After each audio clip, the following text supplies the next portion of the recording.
Welcome to the Business Spotlight podcast. My name is David Beeson, and I am your host for today's conversation. My guest today is Dan Melnick, the owner of Zing. We're going to be talking about his business, journey to business ownership, challenges, best practices, and share a peek of what it's really like to build and operate a business. Dan, welcome to the show, and thank you for being here today. Before we dig in, I'd love for you to give us a little bit of background on who you are and tell us a little bit about your business as well. Yeah, sure. So I'm based here in Austin, Texas. I've been in Texas for 5.5 years. I grew up in the Chicago suburbs. But yeah, essentially been doing entrepreneurship for 15 years. Had an e-commerce store for a while. Sold that in 2020. Had an idea for a mobile app, which was not successful. But I met one of my current co-founders through that endeavor, and so that's kind of how we started Zing. We started off as a dev shop, and that's kind of what we still focus on today. Is Our first client, I was living in Dallas, was based here in Austin, and that company had raised about $15 million. So they were super happy with us, and that kind of validated my work, or like our work, I should say. And so yeah, like I was a consultant for several years. I left that. I was always just like I'm doing entrepreneurship on the side, but full time with Zing for 3 years, and we help people save money with AI development. Yeah, that's awesome. Well, before we kind of get into the business itself, tell us about the role you currently play in the day to day. Like, what's a typical week look like for you? Yeah, so for me, I'm really focused on business development. So really, what that looks like is partnerships, sales, new business. Like partnerships are a big channel focus for us in 26. But yeah, I mean, I'll do anything from like often just hopping on calls, going to events, meetups. I mean, especially, here in Austin or just in general. I mean, I've gone to, Dallas, Houston, it's not too far. So going to events, meeting up with people, that's kind of what I'm focused on is how can I get in front of as many people as possible and kind of just show my face and, put the word out there, I should say. Gotcha. This is always a fun question I like to ask business owners because every business owner, I think, has things that they struggle with that they do, things that they're great at. So, um, what is one part of the business that you wish that you weren't doing? Yeah, I mean, I think for me, it's like the sales side is something for sure that, like, I enjoy like the relationship building, but I think in terms of just like the sales part of it is not my favorite. Like, I don't, obviously as a founder, it's sort of important, especially in the early stage. But it's something I've learned, how to be better at. But it's always just, to me, it's just how much time can I spend and, how much value can I get out of whatever I'm doing. And I think, especially in this kind of industry and the agency world, the relationship definitely goes like a long way. The sales part is obviously part of that, but it just depends on the way it's framed and positioned, etc. So, Yeah, it makes sense. So I know you kind of talked about it a little bit, but I kind of want to dive a little deeper with it. We kind of have the opportunity to talk to owners at every stage, sometimes brand new startups, all the way to 10-year veterans. So for the audience, can you give a little context on the current ownership structure? Is it currently still you and your business partner? Have you guys taken outside investments, or a board of executives, or is it kind of just like you now in a one-man band? no, yeah. So I have two partners. I have one who lives in New York, Effie, who's kind of on the back end operations, client success side of things. And I have one partner in Pakistan who runs our software development agency. So he's the one who I work with way back when at my previous startup, the Workout Pros. And, I was his client and he helped build my app. So that's kind of how we partnered and started that business. But yeah, it's like the three of us are partners, no outside funding. We obviously have had some company credit cards, but besides that, like it's been our own money. So. Awesome. Yeah. Um, yeah, that's awesome. So with there being three of y'all, how do decisions get made between y'all? Do y'all put it to a vote like with all three of y'all, or most of the time y'all are kind of like on the same page? We are mostly on the same page. It, really just depends. Like I think for like Qasim, my Pakistani partner, typically does not like have as strong of an opinion on things, especially when it comes to business development, expenditures, things like that.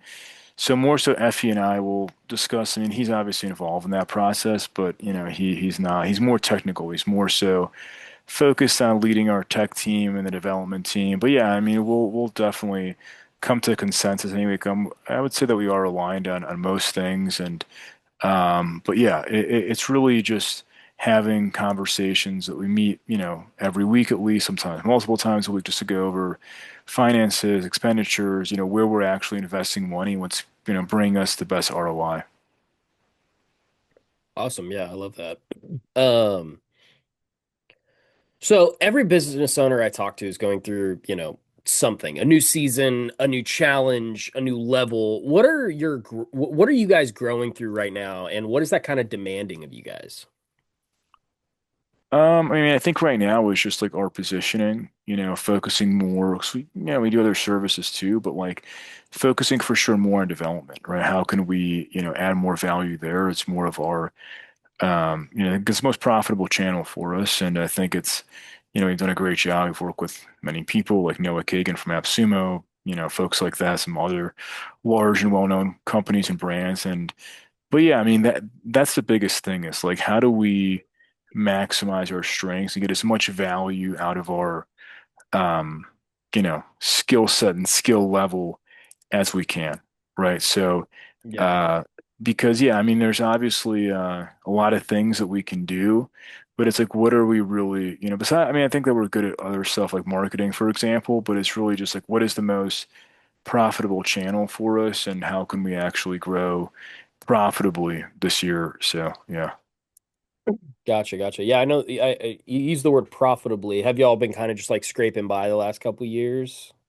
I would say our profitability is not what we would like it to be. I mean, I think it's not because we aren't profitable on projects. I think it's just more about over like it's kind of there's a book out there called Profit First that I just read, Mm, and so I think it's just kind of like using more of that framework. So I think many entrepreneurs that the second they get money in, that they want to spend that money, right? And yeah, so especially in the agency world, months differ from month to month and just business in general, right? So it's like you might have a month where you're doing X amount of revenue, and the next month you might be doing, half of that or something, right? And then you're spending like you had that same revenue in the first month where it might not be recurring and consistent. So because things gotcha. change. So it's more about what he talks about the model of the tube of toothpaste, right? Where you have like a small amount left and you're going to do as much as you can to squeeze that toothpaste out of it. So it's the same exact concept in my mind about how can we be as resourceful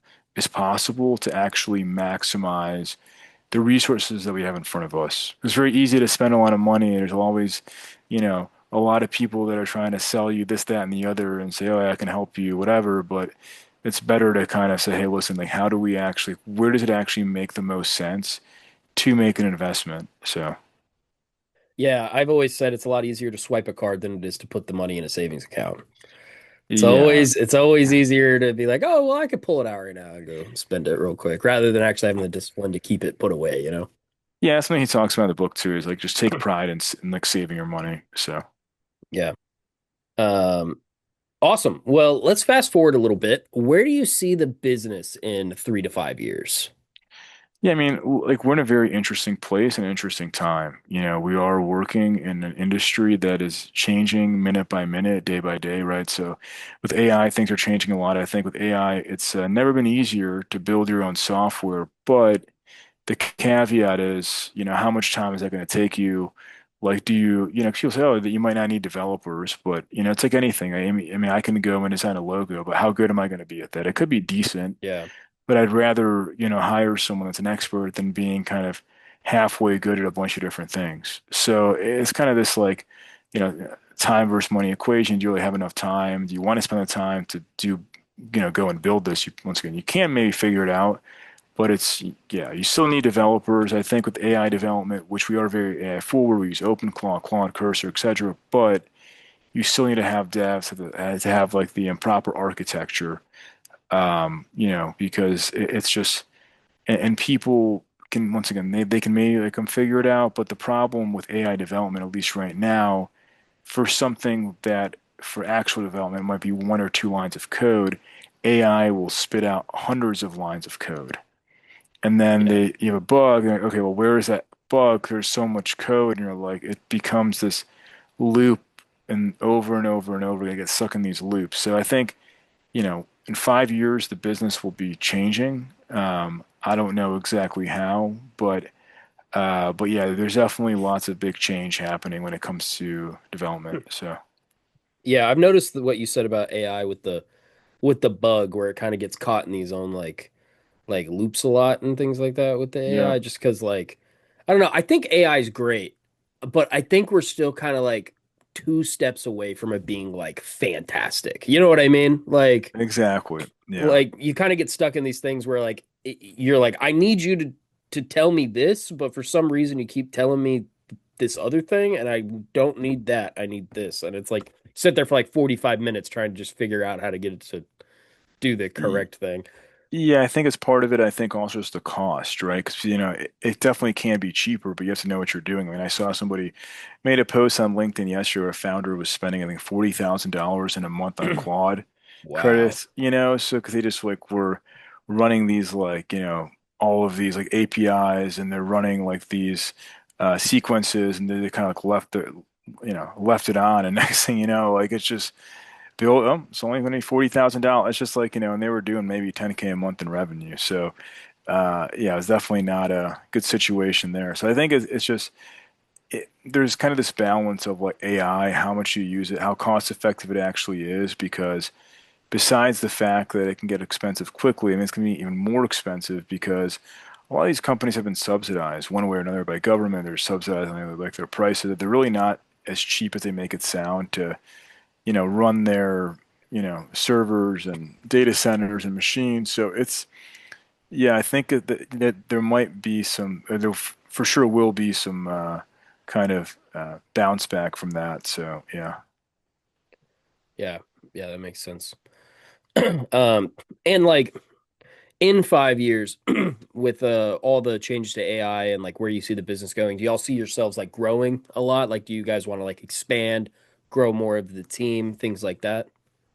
I mean, I think, like one conversation that we are having internally is maybe selling, but it really just depends on where we Mhm. get to and what makes sense. I mean, it gets hard to say, right? I mean, it's one of those things where I had a conversation with somebody else last, I think it was 2 days ago, and they were saying they had a business owner that they knew that wanted to sell, and then they got to a point where like, hey, I'm making this much money, and like, my work is not so much. Like, why would I sell, right? So it's like Yeah. that could be the case with AI development.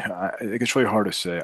I don't know what the future holds, but I think it's not off the table for sure. It really just depends on where we're kind of at and what might make sense. Gotcha. And when you look at the gap between today and that 5 year picture of potentially selling and things like that, what is currently your biggest obstacle, you'd say? Is it the sales process like we've talked about, or is it the AI process? What would you say is the biggest obstacle currently? Um, I mean, there's several things. I mean, I think, you know, yeah, I mean, there's obviously external factors out of our control just because of the industry that we're in. I think margins might shrink over time because just the way people are seeing, hey, like you're using AI, why are you charging so much? That could be something. I mean, I think, yeah, there's several things. I think sales, partnerships, I really don't know. I think obviously we need to grow and we need EBITDA to be at a certain number for it to make sense and be attractive for buyers. But I think, yeah, there's definitely several factors. Yeah, yeah, definitely.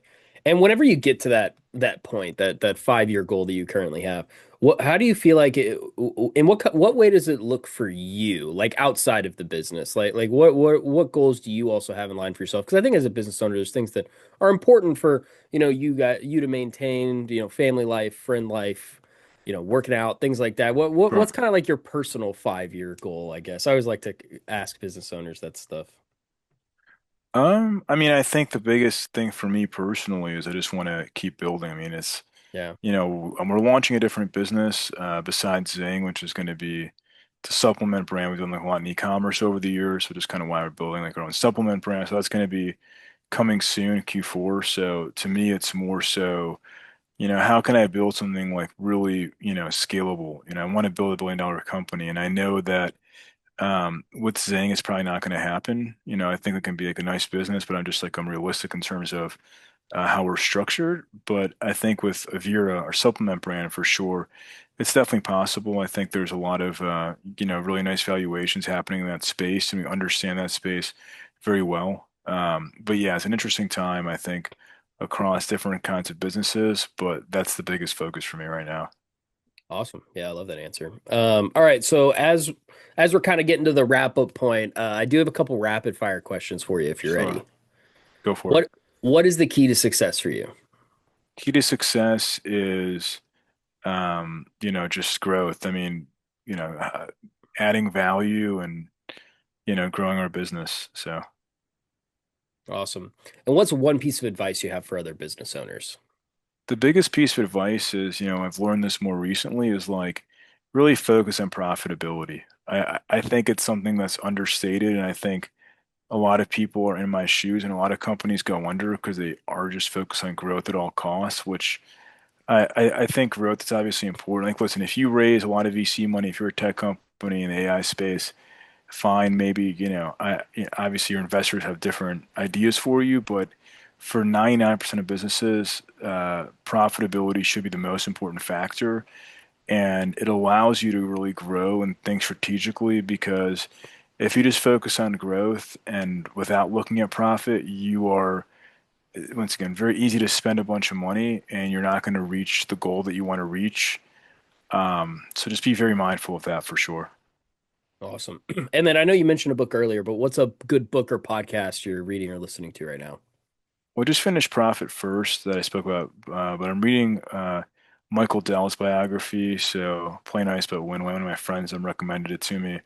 Obviously, also being in Austin. But yeah, that's the one that I'm reading right now. Awesome. And this is always a fun question that I love to ask. If you had a little bit of magic dust and you could choose one spot in your business to sprinkle it, everything there would be perfect. You didn't have to worry about it anymore. Where would it be and why? For sure, sales, like I said. I mean, I think for me, it's just speaking of books, I have like on my desk, Buy Back Your Time. I think by Dan Martell is a great book, and I think just like that concept of how do I focus more on the bigger picture stuff and less about you know, sitting on sales calls. But yeah, that's kind of what my number one focus is like how do I actually, add as much value there. So Awesome. Yeah. Well, before we get to the final question of the day, would you like to share with our audience how they can learn more about you guys, follow y'all, get in touch? yeah, you can just find me on LinkedIn or any social media, Dan P. Melnick on LinkedIn, Instagram, X, and just reach out to me there. Awesome. Well, here's the final question of the day, and that is what is most inspiring to you today? I have somebody who I'm friendly with. He's a founder. His name is Thomas Gorney, who I met a few years back in Dallas, and just like, he's been very inspirational to me, just seeing his story, what he's been able to accomplish. He sold his company for $1 billion, is, runs like a different business now doing about $600-700 million. So I think just, he came to this country with nothing. So I think that just hearing his story for sure, and he's like a regular, normal dude. You would never know that he's like a billionaire, but I think it's just seeing people like that is super inspiring, just knowing kind of what's possible in this world. And yeah, I mean, I think just the ability to think ahead and work hard and yeah, I mean, just kind of what it takes to get to that level. So, of Awesome. All right, Dan. Well, this was a great conversation. Thank you so much for sharing your story. To everyone watching, course, save this show, come back and watch it again because Dan drops some real insight. Don't forget to like and subscribe so you get notified every time a new conversation drops, just like this one. Thank you to all of you, and a special thanks to you, Dan, for being with us today. We really appreciate it. thank you. And I will see you all in the next episode.